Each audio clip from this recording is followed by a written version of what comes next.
Welcome, ladies and gentlemen. David Ndii seems to understand whatever is taking place in Kenya Kwanza government. And as you know, that David Ndii is the economic advisor of the first in command, that is Dr. William Samoei Ruto. And anything that David Ndii said, Kenyans must take it serious, because they talk to president face to face, and they might even plan secret things.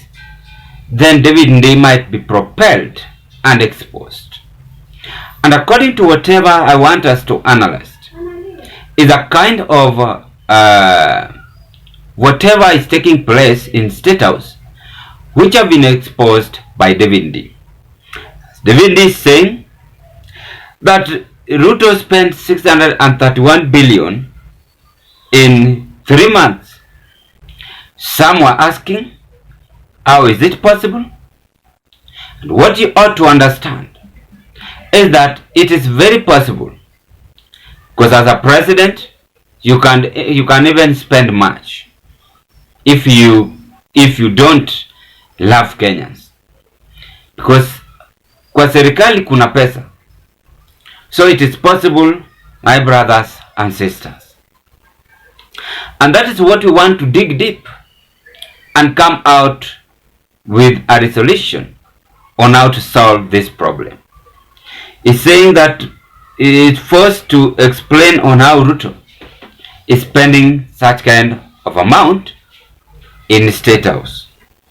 And he carried on by explaining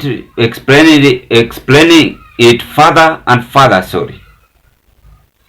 on how he have spent the money until it reaches 631 billion Kenyan shilling. Before I carry on with this more analysis, ladies and gentlemen, I want to appreciate you so much, to the new subscribers, for the support that you have really offered to this channel. Thank you for your subscription. And as you border the same boat with the members, I also want to congratulate members for the support of your subscription. And kindly do me a favor, like this video, because some of you are just watching the video but you don't give this video a thumb of like. Kindly like this video,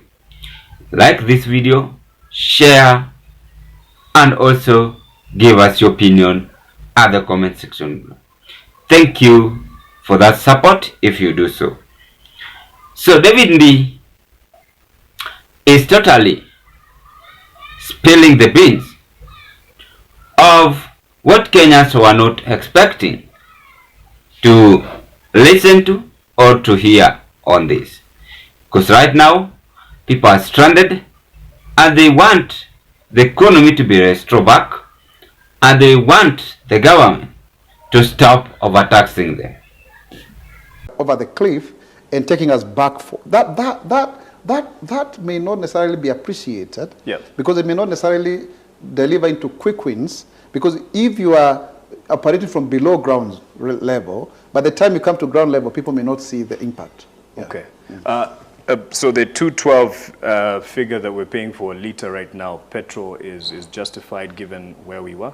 Are you saying that? I don't want to say justified. It sounds a little bit cruel, but it is realistic. Maybe that's the word I would use. Part of it also is because of the issue of the dollar.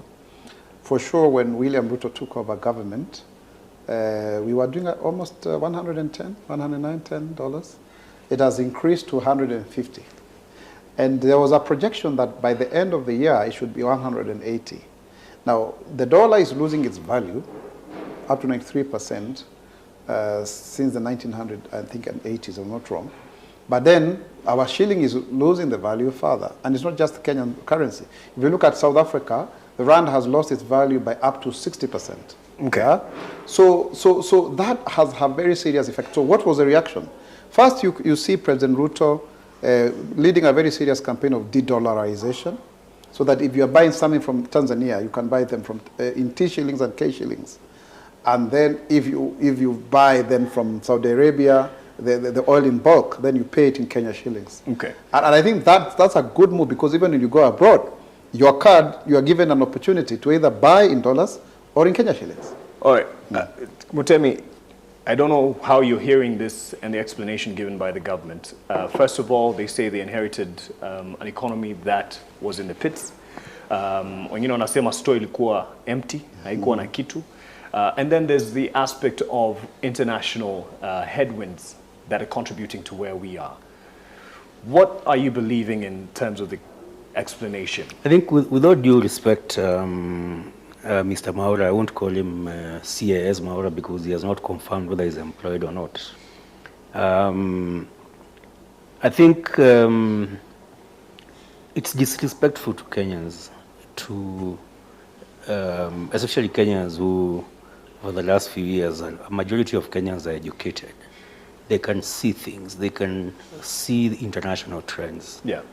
They can tell, for example, if you, Russia is at war with Ukraine, and according to Wadadisi Wamambo, it's actually at war with the West, with NATO. But if you look at the comparison between the values between the ruble and the dollar over the last 2 years, it's negligible. Same with the yuan, despite the talk about BRICS and all that. So we cannot compare ourselves with another mismanaged African country, which is South Africa. It's like unajipima na you're poor in class, but you're comparing yourself with the people who mko number last now. I think Kenyans expect much better, and especially based on what you asked, the initial question.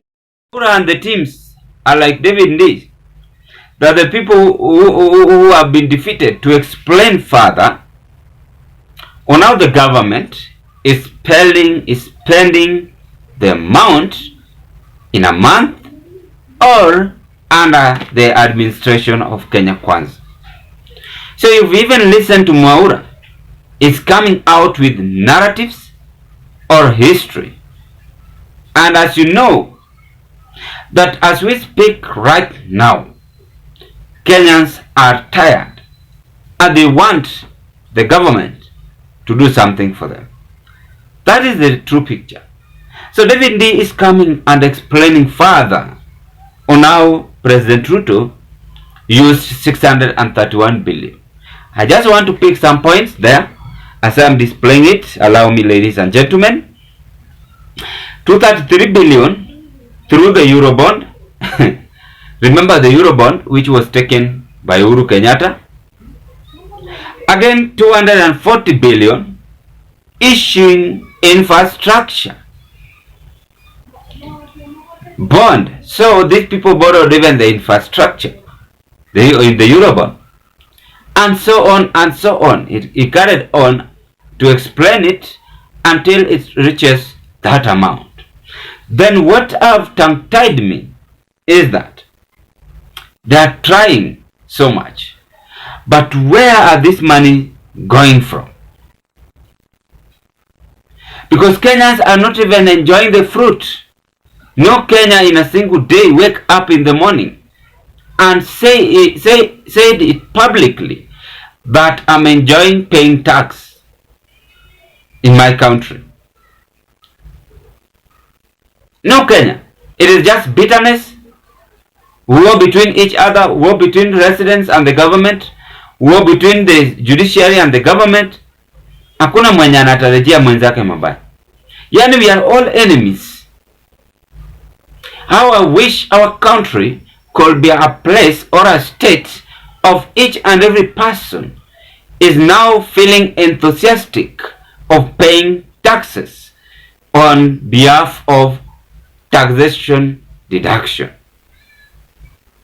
So these are the things that we want to analyze and find out where is the lie here and what can be done to end this kind of situation. Before I do that, if this might be your first time watching me as Azam Kenya TV YouTube channel, I request you, ladies and gentlemen, do me a favor, take a 1 second and click the subscription button and subscribe to our channel. After you subscribe to our channel, kindly don't forget to like this video.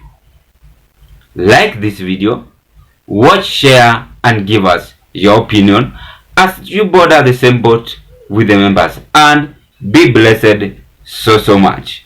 Let's proceed. So UDA staff aren't shocked as David Ndii leaked whereabouts of missing 631 billion loans there. They have even, if you read that phrase, they have even extended it up to 2053. Who told them we will survive up to 2053? As much as we are having hope, as much as we are having trust in God, that we're going to survive in those years.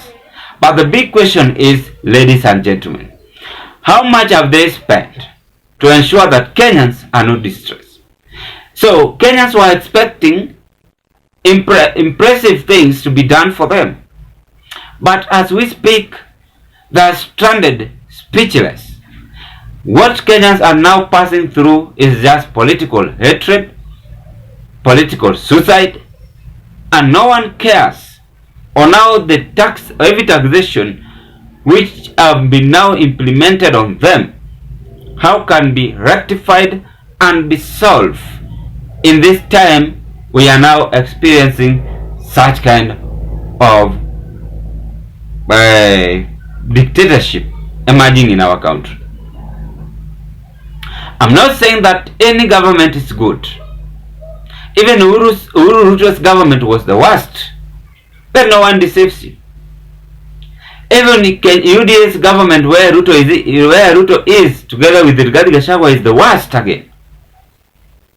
The best government which tried so much that Kenyans even stood in public and spoke about it is the government of the late Mwai Kibaki and the former Prime Minister Raila Amolo Odinga.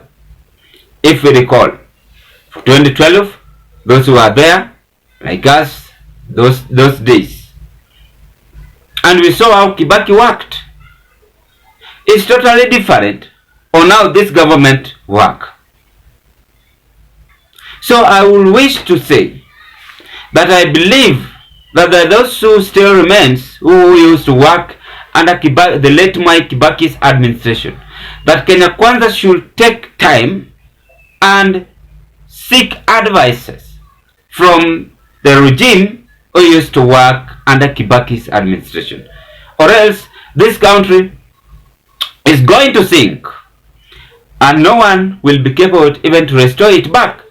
Even me as him, I'll be vying for president, I will find it difficult even to restore it back unless I come out with another tactic, but not overtaxing Kenyans, because that will be the worst mistake I'll be doing. You know, when you overtax Kenyans, Kenyans will not find time even to open their businesses. You milk them dry. What do you expect? Those are the challenges that we are now experiencing in Kenya Kwanza government. So David Ndii is explaining it further by exposing the 631 billion lost. He have come out with history, narratives, that this one was spent in Eurobond, this one was spent, I have even had SGR. If you follow that more updates, SGR and the rest. And you've even listened to Mwaura, finding it difficult even to explain how government is now working. Now, how can this problem be resolved? That is my first thing. The problem can be resolved if the UDA government stop hiding in the scene. When I say hiding in the scene, they pretend things are okay, but our country is in a mess. President Ruto should start with the CS, reshuffle CS, and bring those who are capable to work diligently for Kenyans. That is my first thing. And it should be honest to Kenyans. It should furthermore carry on with the economy by ensuring that Kenyans invest as much as it's bringing investors. The reason why I'm insisting this on Kenyans to invest, they're going to create job opportunities and tax are going to be paid, but not in difference situation or administration, mara NSSF, mara housing bill. No, that is wrong. Those are the things they should focus on. And lastly, they should ought to deliver promises for Kenyans. The mama mbogas, the boda bodas, the youths, and the rest. So that is whatever should be done in this government. So David Ndii have totally exposed it, and how this billions of money get lost. Ladies and gentlemen, what can you say on this today's topic of discussion? As I end this analysis, I want to say thank you very much for the support. Thank you very much for your subscription, and thank you very much for the like and also watching me. Bye bye, as we hope to meet on another political discussion.